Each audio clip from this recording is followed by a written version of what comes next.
Cake काटकर पत्रकार संगठन आयरा का मनाया गया 8वां स्थापना दिवस। आरा के डीटी रोड स्थित एक निजी सभागार में शनिवार को भारत के सबसे बड़े मीडिया संगठन के तौर पर माने जाने वाले पत्रकार संगठन आयरा एसोसिएशन का 8वां स्थापना दिवस धूमधाम के साथ मनाया गया। 8वां स्थापना दिवस के अवसर पर आयोजित विचार गोष्ठी का आगाज दीप प्रज्वलित कर किया गया। आयरा से जुड़े पत्रकारों ने केक काटकर खुशियां मनाई। इस दौरान संगठन की मजबूती और उसके विस्तार पर चर्चा की गई। प्रखंड व अनुमंडल के पत्रकारों का लिस्ट जारी करने की मांग की गई। इसके अलावा एक कोष का गठन किया गया।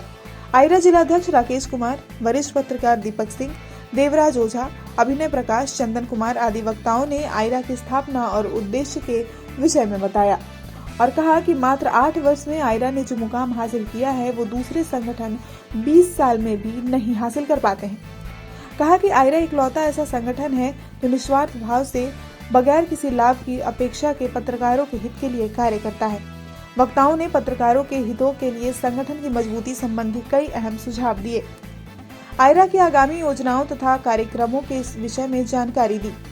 इस मौके पर दीपक गुप्ता, शशि सुमन, अभिषेक हर्षवर्धन, नीरज कुमार, आमोद कुमार, लोकेश दिवाकर, अश्विन सरन, मुरली मनोहर जोशी, इंदुभूषण तिवारी, हसन इमाम, हरीश सिंह, राकेश तिवारी, वसीम, हरे राम गुप्ता, आनंद प्रकाश सहित प्रिंट और इलेक्ट्रॉनिक मीडिया के दर्जनों पत्रकार उपस्थित थे। भोजपुर न्यूज के लिए जगदीशपुर से अभिषेक हर्षवर्धन की रिपोर्ट।